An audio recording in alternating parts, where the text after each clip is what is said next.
Hello, everyone. I am Alicia and I'm here with Eric, and we are exposing molds. We're just missing our compadre Keely. Hopefully, she'll pop in. But we just wanted to provide our thoughts and ideas and our response to the White House summits. I think it was a White House summit on indoor air quality. And it was quite surprising because it felt like to me they were addressing mold without saying mold. Right, Eric? What did you think? Well, it seems like they did everything they could to dance around the subject, and they managed to make it 3 hours without once mentioning the word mold. Yeah, it was really interesting how there was an asthma doctor and how he was talking about the severity of asthma, and especially amongst minority groups, how there are people that die per year. I think he said 4,000 that die from asthma per year, but he was mentioning cockroaches and pests. And then there was another person that was a part of the technology side of improving indoor air quality, and she kept pushing germicidal UVs and making sure your basically your stove is vented outside, having a hood over it.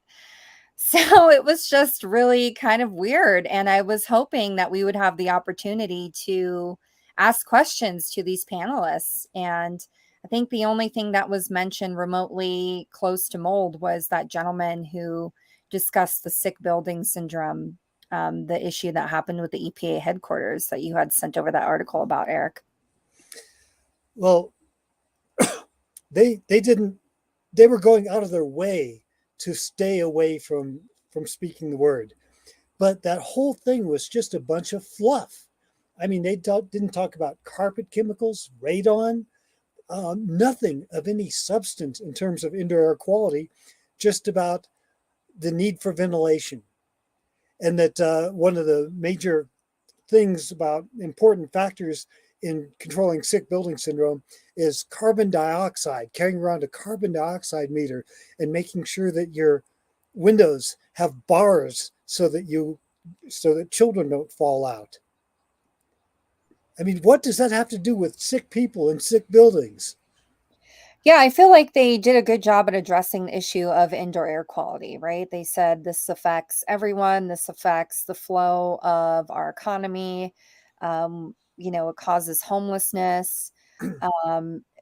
Sick children are not able to attend school because of poor air quality, but it just never seemed to come up in the conversation of what's going on. It was more, okay, these are the technologies that we can provide, and hopefully maybe the government or the federal government will have the ability to fund these projects, and that's which is the best air purifier to buy, and which air scrubber should you use, and all these technologies. And what was really shocking is the leader from Salesforce mentioned that their buildings, they never considered indoor air when they were constructing their Salesforce buildings. And I don't know if you've ever been to San Francisco and have seen the Salesforce building. It's the tallest building in San Francisco. And it's kind of scary to know that they never even thought of this issue or even put it on their radar of indoor air quality and controlling for that. And now, after the fact that they've built this building and they've acquired all these other buildings across the United States, they are considering this.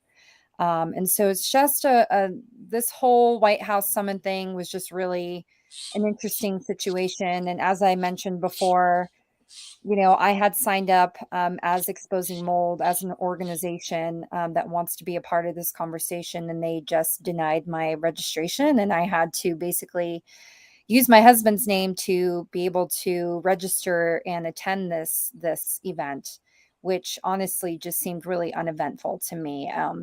It was just a really strange conversation. Yeah, the guy talks about the GSA pioneering plenum. First, he says that memories are short, and then he says GSA pioneered the use of plenum heating 30 years ago. What? Talk about short memory. Plenum heating has been around since the ancient Romans. This is crazy. It's like the whole thrust of what they're doing is trying to present a climate that nothing is known, that there's no history to anything. And the furthest back, as you mentioned, that they would go is saying there was a building in Washington, D.C. that they don't want to mention. Well, yeah, if they nail it down, then you find out there really is a history here. It was the EPA headquarters, which was mentioned in the Chester Levine abstract of 1994 as one of the typical clusters of chronic fatigue syndrome that required investigation. So by simply not saying it, they cut off your ability to make that connection.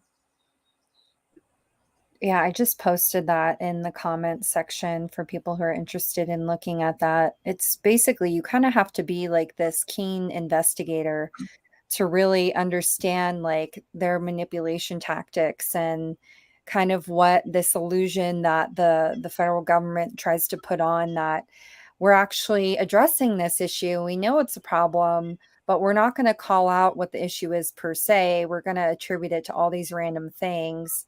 And it seems like their solutions are tech devices in which you would have to purchase, or maybe they would be subsidized.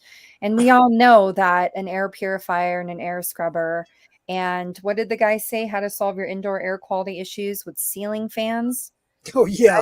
Adding a ceiling fan with a carbon catcher on the blades. I'm like, what?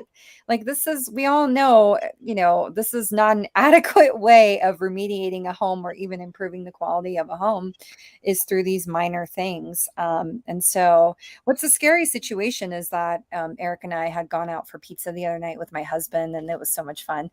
But Eric was basically saying, we asked him, what do you think of the whole mold paradigm and what you're seeing with hypersensitivity? Like, is this going to continue occurring? Is this problem going to be on the rise in the future?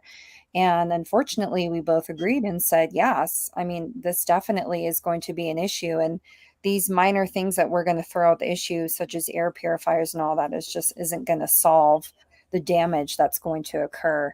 I think they gave it an estimated timeline that they're going to solve this indoor air quality issue within the next 22 years. Like, we don't have 22 years. The way that the toxic mold paradigm and the issue is growing, like, we don't have 22 years to finally figure everything out, right, Eric? Yeah, they talk about 6 million children with asthma, and yet cockroaches, CO2 inside buildings. It's amazing. This entire meeting was a terrific example of the free beer tomorrow strategy. If you've ever been into a bar and seen the joke sign that says free beer tomorrow, you come back tomorrow and go, okay, where's my free beer? And the bartender says, look at the sign, that's tomorrow. So you never get your free beer because it's always tomorrow. And that's exactly what they're doing here. They promise great science, great technology, great innovation and progress tomorrow. And it's always tomorrow. And yesterday we knew nothing. And then tomorrow never comes, basically. It was crazy how that one gentleman who developed some sort of sensor and did, I don't know, I want to look up this paper and research this guy even more, where his son was suffering from asthma, right? And so he developed some sort of sensor and put him in schools all across the world and gathered all this data. And he was saying that he had taken his son to the doctors and no one knows why his son is having asthma. But yet he's saying they collected all this valuable data from this incident and never decided to share what was found in the data. And something in the air, something in the water. Yeah. Never mentions mold.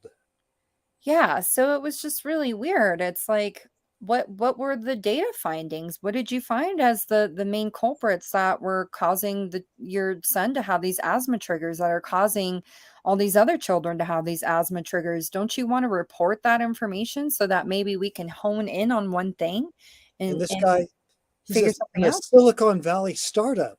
And Yeah. we know one thing that's in the air down in Silicon Valley, and that's trichloroethylene.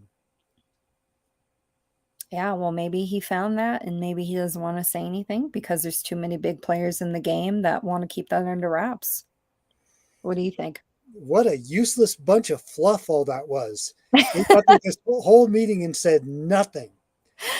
I know. There was a functionality that you couldn't, there was no chat box. There was no, some people are familiar with Zoom where you could chat with your people or whoever. There was nothing except the ability to raise your hand. And I felt like that was kind of like a fuck you to the attendees, right? Pardon my language, but it was like, oh, we're going to pretend like you have a voice, but we're really not going to give you a platform to say anything at all. And we're just going to give you the information that we want to give you.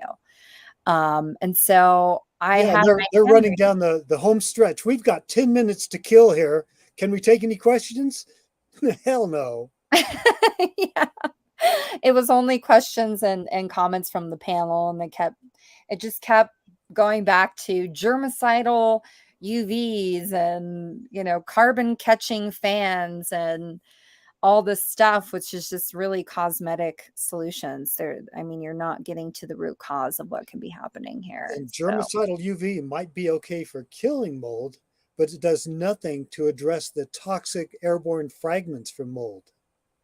yeah, and as we know, just the fragments alone are just as inflammagen or inflammatory as the spores and mycotoxins, right? Just the skeletons alone. And so I don't know. I hope that whatever they were talking about, all the promises they were going to make and everything they're going to be doing, investing in schools across America, I hope something comes of it. I really do. And that's all important to me. And it's just the action. Like you guys are saying, you're calling out this problem. You're not really saying what the problem is. It sounded like it was just a toxic soup type of rap on their end. But I just hope that something good comes from it. It won't. I mean, you can tell already by their attitude of not saying anything, of putting out this ridiculous delaying action, that all this is to hold people off. They have no intention of doing anything. If they had, they would have at least put in a few substantial points in their talk, and there wasn't a single one. Yeah, it sounded pretty open and ambiguous, and there was no solidified plans or, budgeting per se, what they're doing. Just that, what was that GSA green point or something? I'll post that in the comments. That was kind of like what they're investing in and all these different improvements they're looking to do in the buildings. I think it's called Center for Emerging Building Technologies. So, I haven't looked through that. I don't really know what that's about. Are you familiar with what they were describing, Eric? No, I was just looking at the overall gist of it, seeing how they are really stringing people along, and I hope the public finally sees through this fraud. Now, you said we were messaging back and forth and we were just like, "Oh my God, I can't believe they said this." It was really funny. And you made a connection to CFS. How does this relate to stuff that you've seen with MECFS? Well, ever since 1985, when the sick building syndrome construct coalesced, it was first proposed in the 1970s, but for Legionnaire's disease and carpet chemicals. Mold wasn't even on the radar, but it was in the mid 1980s when mold got drawn into the mix. And that's when the EPA headquarters incident in Washington, D.C. happened, and the various sick buildings around Sacramento and Lake Tahoe. And an abstract was done on this, the 1994 Chester Levine abstract, which mentions Truckee High School, ground zero for chronic fatigue syndrome, Elk Grove School down in Sacramento, and this EPA headquarters, even though it's not mentioned by name, there too, they didn't want you to know about it, so you can't track it down and find out. But all these were mentioned as classic examples of sick buildings causing a mystery illness that people do not get better from. This chronic fatigue syndrome was coined to investigate this phenomenon, and now they want to snap that connection so nobody ever finds out what we already knew 35 years ago. Yeah, it was just really weird how their emphasis was more, about COVID, and there was some mention about, particulate matter and everything. And So notice how quickly she rushed to blame that on cooking stoves, as if yeah, the diesel exhaust and the industrial particles and all the other sources of nanoparticles aren't problematic, but your cooking stove is? yeah, that was really weird. I mean, who knows? Maybe she's trying to win some sort of government contract to push her own product on the American people. It's always some sort of incentive, but it was just really, it was a strange conversation. They didn't allow for public questioning, not even in their own audience did they allow for public questioning. And the promises that they're making sound pretty cool. Will anything happen? I have no idea.